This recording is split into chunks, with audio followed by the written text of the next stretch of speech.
সকাল সকাল তো যখন ক্ষেত মারছি তার মানে নিশ্চয়ই কোনো কারণ আছে। আর সেই কারণটা হলো গিয়ে আমাকে হঠাৎ করে মালদায় যেতে হলো। কিসের জন্য? ইয়াস, সেমিস্টারের ইন্টারনাল ছিল।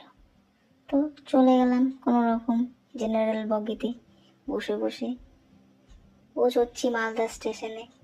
আর মালদা স্টেশনে এখন আর যেতে ইচ্ছে করে না। সেই কবে থেকে যাচ্ছি শেষ হওয়ার নেই। তো একটু মালদা স্টেশন থেকে একটু ভিডিও করলাম। ফাঁকা ছিল, পুলিশও ছিল। মোটামুটি পৌঁছলাম 1:30টার দিকে। 1:30টার দিকে গিয়ে আমাদের তো হোটেল বলা ছিল।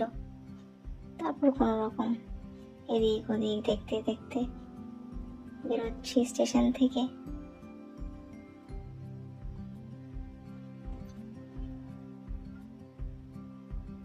আর স্টেশনের বাইরে বেরোলে তো কোথায় যাবেন করতেই থাকে তারা।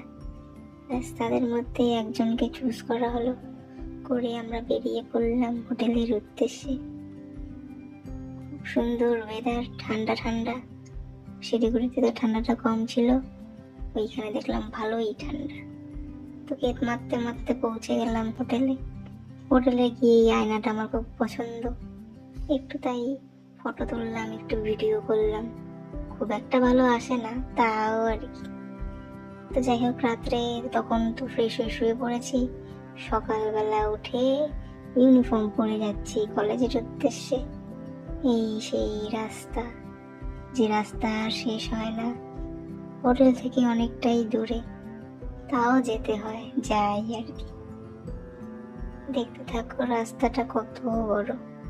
ডান দিক বাদিক শুধু বাড়ি, তারপরে শুরু হবে ক্ষেত। এই ক্ষেত খামার সব পার করে গিয়ে আমার কলেজ।